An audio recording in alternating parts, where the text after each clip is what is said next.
Sweet surrender as I love, serve, and remember. So how many powers are there? One? You're very quiet about that. I like that kind of. One power. How many times have we said that? There's only one power. One time. One time, many times, infinitely. But how do we know that there's only one power? If this world is made in the image and likeness of God, if this world is made in the image and likeness of pure spirit, look at our world. There's a lot of pain and destruction along with joy and happiness. And it's not, the LA fires is current, but this has been going on. Even before human beings got here, there were great climate disasters or transformations that impacted the planet. We see duality everywhere in our own life within us. We have parts of ourselves we really like, parts of ourselves we really don't like. And there's a whole spectrum. So there's the what we might call good, what we might call bad, and the whole spectrum in between. So if we are made in the image and likeness of God, and we say there's only one power, there's only one presence, how do we know that being in this world? How we're learning about who and what God is, when people say, well, we know how God is, look how kind and generous we are. Yes, but there's also the opposite of that. Do I ignore that? Is that part not real and I dismiss that as unreal, illusion, a dream? And the good part, that's what's real. I'm not coming up with answers here. I'm just throwing out questions. So this thing that we say every single week in all of our prayers is one power. There's only one. And so the question we can ask ourselves as part of the way of wisdom is, how do I know that there's only one? Based on what am I saying that, living that, teaching that, expressing that? I've mentioned it before. One of the things I love are the stories about Ernest Holmes sitting in his chair and contemplating various things for hours upon hours. And I've read it in different contexts, and what he's been thinking about, the content is different. But the one that I always remember, because it struck me so profoundly, is he was writing about him just spending hours contemplating oneness. And I remember thinking, well, what was he contemplating? Like, it's one. Done. How do you spend hours and hours contemplating oneness? And, by the way, when Ernest Holmes came along, he was sort of at the end, the trail end of all these various New Thought organizations. So New Thought, this idea of one power, one presence, and we're one with it, he was already following a long lineage. Unity, divine science, International New Thought Alliance already existed. He loved Thomas Troward, Emerson, all these incredible, brilliant people teaching oneness. So it wasn't a new idea. So he even had content around why there's oneness. So if he already had content, what other people had said about oneness, what was he thinking about? I've always wondered that. Like, what was he content? What were the things? Joel Goldsmith has a chapter in Thunder of Silence where he really explores what one power means. And again, what was he thinking about? But he actually writes it out, and it's fascinating, things I never really thought about in terms of power and how to look at it. And what does that mean for one power? Well, oneness asks us to examine, how do we have oneness when there's so much evidence that there might be two powers? What if there is a power that is dark and negative and creating things? How are we so sure that there's not? Yogananda said he's seen it. He's seen this sort of satanic dark power.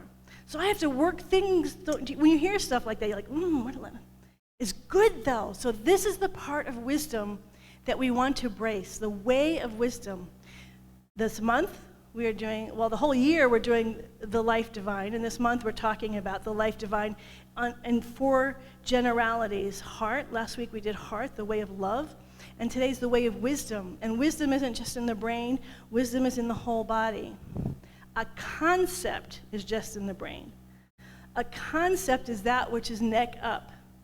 So I can have a concept of oneness, but it's not until oneness as a divine idea with a capital I permeates our entire body, that it's dancing as every atom and cell of our being, is in our heart energy, is in our throat energy, in all aspects of our being, this divine idea of oneness that is different than a concept. It's a living reality. And that's the place we want to get to, not just repeat the words, but to allow that aliveness of that reality to come. And it takes some time to contemplate, what does this actually mean in this world of very clearly that's mirroring duality on some level.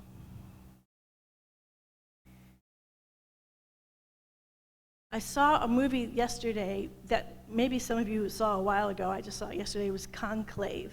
Has anyone seen Conclave here? Okay, some of you. So it was good. It was interesting. I'm going to give you my favorite line from the movie.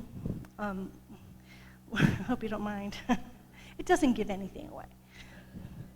A Conclave, by the way, it's a movie that's out. It's about the process of figuring out who the next pope is going to be. The pope suddenly dies, then it's a conclave. I didn't know all this stuff. The cardinals all get sequestered, and they vote. There's various people, and they all vote, and they just keep voting. No one is giving stump speeches for what they believe in. They just keep voting until they get 72 votes for a particular person, and that becomes the next pope. And Ralph Fiennes plays a character, something, I can't remember his first name, Lawrence. And he's giving a talk to open up the conclave. And he has this one sentence. It's a little dialogue that's really good, but the one sentence that grabbed me is, certainty is the enemy of unity. Isn't that a great sentence? Certainty is the enemy of unity. Now it's also complex, because certainty is good at the same time too. It's like care versus cure. We want both of them. We don't want to go either or, but both. But what he's pointing to, if I'm so certain that there's only one power and one presence, and that is something I'm, like, this is the truth. And then someone like a Yogananda, who I really respect as a spiritual teacher, says, well, he also says oneness, but yeah, I've seen this dark energy. I've seen this satanic energy. That could flip me out, or I can open to it. People who have very different beliefs than me, people who are atheists and agnostic, I haven't heard them in years, but I just happened upon a video with Sam Harris. Are you familiar with Sam Harris? Some of you are? Yeah? An atheist, a very articulate atheist, and he was talking, it was at I think a Catholic. I was sort of surprised at his audience, but he very aggressively saying, this idea of God is a cruel and horrible thing to be believing in. Well, if I'm so certain that my way of seeing something is right, that upset me, and I'm going to not like Sam Harris. I'm going to think he's bad. And this is how certainty is the enemy of unity. Because there's two ways of being with oneness. The concept of oneness, in which means everybody has to agree with my version of oneness, or the actual experience of oneness. Wisdom is experience. Wisdom isn't just an intellectual thought. It's an experience of oneness, and when we've experienced that directness, we feel the vastness of it, and when we feel the vastness of it, we know it can include everything. It is not afraid of anything. So people can have completely contrary ideas, and oneness can hold it all. That's an embodied oneness. That's a oneness where the heart can stay open and the mind can stay open and not flip out because someone has a very direct and opposite view of what I have. There is a devil, and he's making us do things. That's not how I see things. That's not how I would articulate it, but I can hold that space for that person to have their perspective. So wisdom is allowing these concepts, these ideas that we hear all the time, and there's a gazillion of them. For you, I know most of you have been on the spiritual path for a long time, so we have a bunch of them. And so last week we did the heart and journaling and feeling things. That's a great practice to start saying, I feel uncomfortable. When I hear this, it makes sense, but it makes me feel uncomfortable. Well, that's a thing to explore. Wisdom is when we start exploring and allow ourselves to say, it sounds right, but it makes me uncomfortable. I'm not feeling, there's only oneness, but there's all this pain. That's a good thing to feel uncomfortable about. You know, we heard in the reading today, Thomas More, who's the writer, there's different Thomas Mores, he said that his job as a psychoanalyst is not to make people feel comfortable. That to explore, okay, if there's oneness and there's all this pain, explore that. Because that's what carries us into a depth of wisdom. Because if I don't explore that, and then I come across pain and suffering, and I only associate God with only good things, that's going to be really confronting. And either I'm going to have to shut down and be really dogmatic and or I can open my heart and go deeper, even deeper into oneness. As he was saying, there's many, many, many layers, and we're going to miss all of that richness, all of those treasures, if we're so certain conceptually that our concept is right. But if we allow that concept to dance around inside of us, to be explored, to make us uncomfortable, to have uncomfortable conversations, to sometimes being the different voice in a room where everyone seems to be agreeing, there's going to be something that's birthed in us that's new and original that no one's ever seen, or no one has said it to you. It might be seen. Ernest Holmes wasn't saying anything new on one hand, but it was coming newly through him. And that's why it makes it so powerful. When he started speaking about oneness, he wasn't just repeating what he had learned from all these New Thought teachers. He had taken all of that and taken it deep into his soul. And so when he spoke of oneness, it came from this deep embodiment, this deep knowing, and you feel it. So when we're on this spiritual journey, we just don't want to say things. Well, we can. There's a place for saying those things. But well, I'll give another example of wisdom, just because with what's happening in the LA fires, that's not a time to say, is God really good all the time? That's not, wisdom is knowing the time too. Wisdom, care is needed, action is needed, service is needed, compassion, all of that is needed. It is not the time to start saying, let me think about theoretically, let me spend hours looking at what, there's times to do and there's time to explore. That's wisdom too. So I want to look at the way of wisdom, and I'm going to share how a little bit of an idea that I've struggled with on my journey. I hope that you get something from it.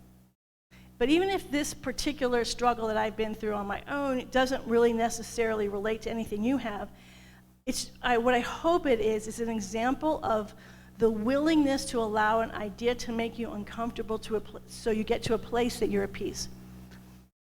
I do want to say I tend to lean one way though, that I just want to say. I love mystery. They had talked a lot about mystery in the movie yesterday, and Thomas More is talking about mystery, and I think mystery is really good, and it can be a block, because I heard this growing up. Well, these are things you can never know the answer to. I always feel like we can always know the answers. It might take us deeper, and it might lead to more questions, which is fantastic. But saying we can never know the answer is a way to just shut down wisdom, shut down inquiry. I think of Leonardo da Vinci. What if he had to listen to, well, you can't believe that or do that? It would shut him down. We don't want to shut our beautiful, vibrant, creative souls down. So for me, I grew up, I've told you this story, I was in a family full of vitality, passion, interest. Everybody was, all five of my parents and my three brothers were all doing stuff. I didn't seem to be born with that gene. So in general, I was just pretty happy being with my family. I would be even so bold as to say I was content. and happy. And my mom used to write in her biography, she read biographies about us. She's like, I just don't understand. She doesn't get upset about things. People take her toys and she just smiles and lets them take her toys. And that was when I talked about my experience of feeling less, and that was the crux of it. I didn't understand. I knew I could never be like that. They were all so full of life. I didn't have all these desires. I didn't grow up with it. I did sports. I did music. I played the piano. I did all these things, but I didn't have a passion for anything. My only passion was to hang out with my family. And I remember my mother saying to me, I told her how content I was, and she said to me, Harriet, you can be satisfied, but don't ever be content. Because she had this huge drive in her to experience life, to find out who she was, find her voice. Now, everyone in my family did, and I didn't have that drive, but I recognized that was a value in my family, and I thank God for it. Because it pushed me to say, okay, well then what do I think? What does matter to me? And so when I was in college, and therapy was the best thing because it really helped me start to discover my voice. And I remember sitting at the dinner table one time, and they're always in discussions about something, and I said my opinion, and everyone just stopped. And they all looked at me, and I just thought I just said something really stupid. And they're like, oh, I don't really know what you said. I'm just so glad you said something. And I was so shocked that they wanted me to talk. This is important for this journey. So this was a big thing for me to start finding, what do I think? What are my opinions about things? Where are my perspectives? And it was awesome, and I loved it. So in developmental psychology, there's the mythic stage of development, and that's conformity. That's just where you're just sort of going along with what everyone...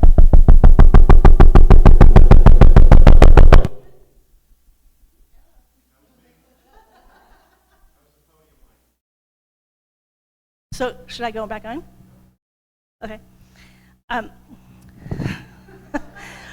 What was that message? The podium wants a voice for itself. Hear me now. So it's conformity, mythic stage, we all get along. I remember listening to a conversation with the Dalai Lama. Someone asked him, I noticed about all your monks, they're all so happy all the time. Don't they struggle with their self-esteem?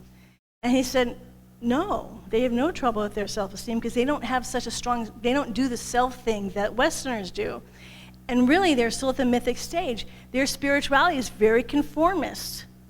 You do what you're supposed to be doing, getting along with everybody, following the rules. And we'd think of that conformity like using fear, but you don't have to use fear. I didn't feel any fear growing up. I was just happy conforming to the world around me. I never thought, this is what I want from my family. Never even thought that far. I was just happy to hang out and be there. So I get that. But the next stage in evolution, are you okay? Is with Carl Jung, and well, he didn't create it, but he articulated this idea of individuation. You start thinking for yourself. Interestingly, the more we individuate, the more challenging life becomes, because now we're separating ourselves from the collective. We're separating ourselves from what everyone else thinks, and we're having to strike out on our own. And this is very much the American path, finding your way, finding your dreams, fulfilling your dreams. That's not the age of enlightenment spiritually, but the age of enlightenment humanly. So that was the process that I started much later than everybody. I'm way behind, but started this process in college of finding my voice. But it was interesting because as I was growing spiritually into the mysticism, so Science of Mind, New Thought is very much follow your dreams, because this teaching was founded at the individuation stage. Don't just conform, find your voice, follow it, create the life you want, etc., etc. But then as I started listening to mystics, it was the opposite. Let go. You're not supposed to have an ego. Let go of your attachment to everything. Surrender everything. And so for me, this is where I start to feel uncomfortable. Because I'm like, I already have done that. It's taken me so long to figure out what I think, and now you're telling me to let go of it. And that became this sandpaper. Is this ego? First of all, ego, the word ego didn't come until the 1900s. Freud did not come up with the word ego. Someone used that ego to explain what he was talking about. So what we mean by ego, I think, is the idea of an I that is separate from the one, that can individuate, that can say, this is what I want, this is what I think. I can claim my own thoughts. So the ego, which is a place of separation, so spiritually we say, well, that's a place of separation, so that's bad. Mystically. So let everything go, let all your own thoughts go, and surrender. And then I started having experiences. So I did a workshop, and it was like, let go of everything any experiences you've had, all the books you've ever read, and just speak as oneness. That was the guide. Just speak as oneness. And so we're all speaking as oneness. I moved into this incredible state of bliss. I mean, transcendent, high bliss. And it lasted for 3 days. And there was a whole community that taught this, and we're doing workshops around it. And I wasn't pulled to it for the very reason is the only way I got to that state of bliss was to deny my individuality. And so, and I think I'm not a student of Course in Miracles, but the little bit I have heard, there's like a real negative sense around ego. So we have this conflict. Is ego bad or is it good? Self-care, love ourself. No, that's bad. You're loving yourself. You're narcissistic. You think, oh no, it's good.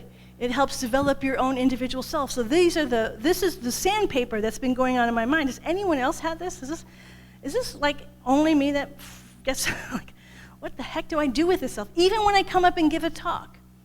Well, how surrendered am I? Do I get to ever have my own voice? Do I ever, like, this is how I see it. Is that God saying it? Is it me saying it? Who's doing what? Sports, we talked about being in the zone. Sports, or anything, art, anything, but it's when you surrender completely and it's like this joyous feeling. I've experienced mostly through sports, that's why I say sports, but it could be anything, where you just feel the spirit moving through yourself, your individual self has moved out of the way, and spirits move through you, and you feel this glorious creativity moving through you. In fact, one of the questions that I hear over and over is, what do you love to do where you lose all sense of time because you're in the flow of something? So is that our goal, is just to get ourselves out of the way, as Ralph Waldo Emerson, get our bloated nothingness out of the way and just surrender to the divine infinite moving through us and have no opinions, no thoughts, no anything, just keep surrendering and surrendering. Like being in a zone state, is that our goal? I've really wondered this. I haven't known.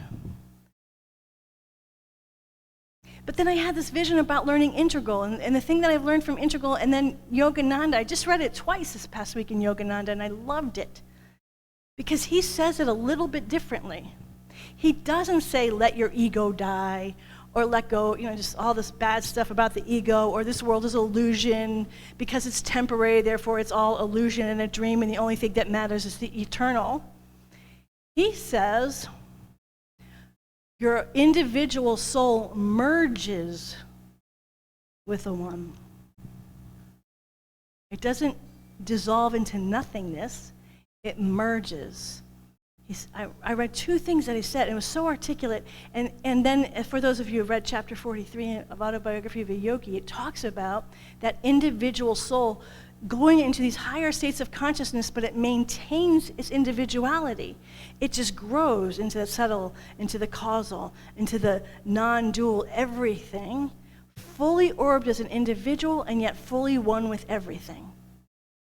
That is the journey. It is not about that individual essence dissolving into the nothingness from which it came. That our individual voice is important. And so all of this to say that we're here to develop both. That when we develop our spirituality, there's this idea that if I develop, because I had this, so that's why I've had to work through this. If we all become enlightened into that state of bliss, into these higher, that will solve all the problems. And then Shunro Suzuki irritated me when someone said, well, will enlightenment solve my problems? And he just said, no. And that's what the Integral is pointing to. So you're also human. And humanity actually, it's not separate, it's part, but the humanity is a different perspective, and it demands different skills. It demands us to grow even on that human level, on our intelligence. What do I think? How do I see things? We're becoming your own individual, unique expression. Last week I was talking about your unique eccentricities, developing that, not thinking of that as being an egotistic, narcissistic, self-centered thing, but a glorious expression of the one as you, and very intentional, and it's up to each and every one of us individually to explore who we are humanly and spiritually. As I was reading about the early Christians, the big fight was Jesus only humanly fully divine? Was he just a pure divine being? Or was Jesus fully human and fully divine? And they came to the conclusion that he was the mystery of fully human and fully divine. And I believe that's who we all are. And so as we're on this spiritual journey, it's not just doing meditating, praying, being at these higher levels, which are awesome. I love it. We're talking about all that next week. Fantastic. We want to be as intimate with that as our human self, but it's also essential that we're intimate with our human self, with all our human relationships, all the uncomfortable stuff that sometimes we use spirituality to avoid. That we just try to, if I just keep knowing spiritually, all that stuff will work out. And often it does, but a lot of times it takes human engagement. That's why we have so many spiritual teachers who can be very high vibrationally, who we can be expanded into, but humanly are not very evolved because you literally can't see your human self when you're in those high vibrations. They're two separate things. So the invitation today is to acknowledge both of those things on your spiritual journey and to allow your experience humanly to impact your spiritual journey and to allow your spiritual journey to impact your human journey, and be curious about it and wonder about it, and don't go, oh, I should know this by now. No, if you're having a stuck, that's a beautiful gift for wisdom. Because I believe when I was in foundations class, the teacher told us, when you pray for something and then it happens, don't ever take credit for it, because you never know if it was your prayer that did it. I love the humility of that. At the same time, I've watched prayer unfold, and it's exciting, and you go, yes. It would be like a great athlete doing all this stuff. Oh, but that's not me. No, Van Gogh, going back to last week, painting, he had to have a lot of confidence in himself because he wasn't famous. People weren't buying his stuff. And he could say, well, I'm just humble and I'm just surrendered, and if everyone thinks this is bad, it must be bad, and forget it. I won't do what I do because it's not. He had to believe in himself. He had to believe in his individuality to keep going even though no one else was affirming him. And so I was thinking about that with prayer. So it's all works together. When we're doing prayer, we have to believe in ourselves. We have to believe that it makes a difference. If we're just going, oh, well, I don't know if my prayer was any good. I don't know if it actually impacted it. Well, then why are you ever going to want to pray again? Why are you ever going to want to do any spiritual work? Like, I don't know if it works. So we want to have confidence. Is that arrogance? Arrogance is only if it stops anyone else from being their full self. So you can be confident and out there and say, I believe in myself and I believe in you. Or I can be humble. That's also good. All of these things are things we're working on when we're working on the path of wisdom. So I invite you this week. Did anyone journal this past week? A few of you? Oh, I'm so glad. Yeah, you do journal anyway, right? I invite you to keep writing, allowing your soul to come out, because that's your individuality. And when you combine it with a spiritual awareness, heaven on earth, literally heaven on earth, through the writing, through the conversations you're having with people. Love who you are, your unique voice. It's meant to be your, what we call ego, which is a made-up word. Your individual self is not evil. You are not supposed to let it go. You are not supposed to stomp on it and say, you nothingness. You're supposed to say, I love who this individuality is, and it's one with everybody else. That's the oneness that can be open and inclusive of everybody, and yet stand in my own individuality. That's what this spiritual journey is, and it takes time.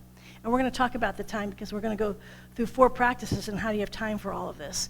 But the journaling is a way you can do the mind practice, the path of wisdom, and the path of heart together. So it's interlaced. So I just want to end with speaking what I believe in terms of confidence. I do know, beyond a shadow of a doubt, that our prayers make a difference. And that I don't believe is arrogance. I believe that is confidence in the Spirit working through every one of us individually. And I do know and have absolute confidence in every one of us that as we pray for people who are in trouble, especially, I don't know how many of you are connected to LA. 3 of the places that were evacuated I lived in, I have so many friends down there reading their stuff. It sort of overwhelmed me this past week. And we're bringing money, material supplies, but as I said at the beginning of service, what surprised me the most is how many of them, my friends, now granted they're spiritual friends, in LA were saying, please pray for us. Please pray for us. We're having a hard time here. The whole city's like this. We're surrounded. We need people who are outside of this to be praying for us. I have confidence in every one of you as individuals that every one of your prayers are making a huge difference to the city that has been devastated by fires, just as it will be supporting our nation through a lot of change, our world through a lot of change. Your prayers are a lighthouse to the world, and I have confidence in every one of you, and I have confidence in all of us living the life of wisdom and love. Let's pray.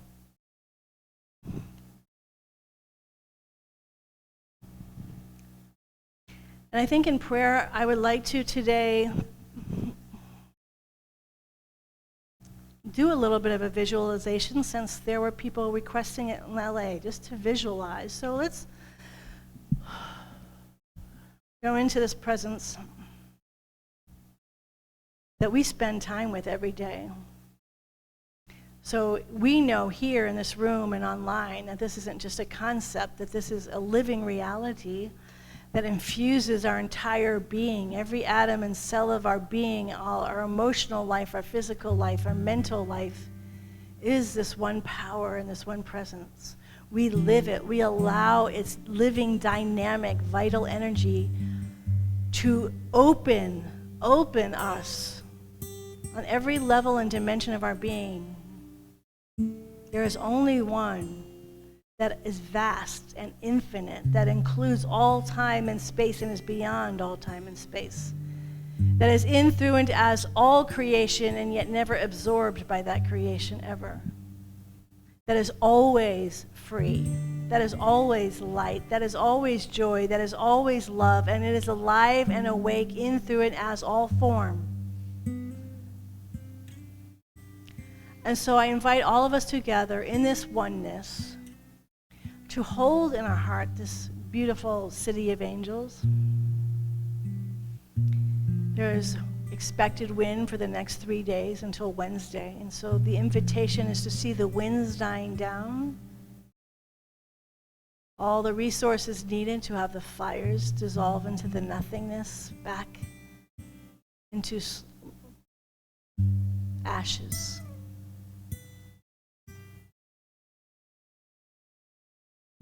We hold a peace and a calmness that surrounds the city, that infuses all aspects of the city, the places that have been burned, the places that are afraid. We just physically see it with our eyes. We hold it in our heart, in our body. Our body is in LA. LA is in our body, in our soul. The wind is calming. The fires are calming. All the resources needed are right there, available and being used to be in service to every person that's been impacted by these fires. And we see in our calmness and in our peace, we see all the people and animals that have been impacted by these fires, and we hold peace and calmness and tenderness for each and every one of them. As they walk through this very long journey of healing, we hold peace, calmness, tenderness.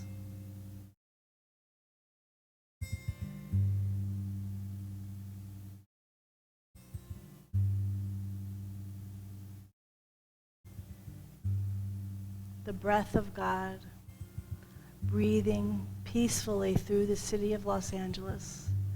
The breath of the infinite slowly breathing itself, caring for itself with every breath through all aspects of the the Los Angeles area. The breath of God breathing peace. The breath of God breathing tenderness.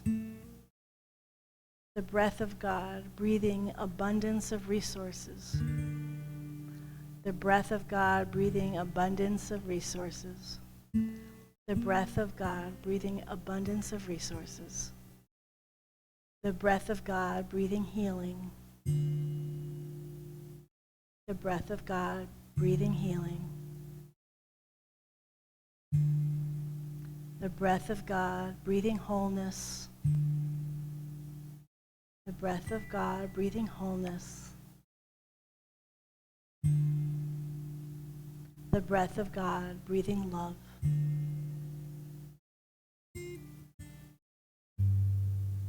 And so we just say thank you for the infinite power and the infinite love and the infinite harmony and the peace and the love and the healing and the wholeness and the abundance that the divine is for that part of us that is LA County.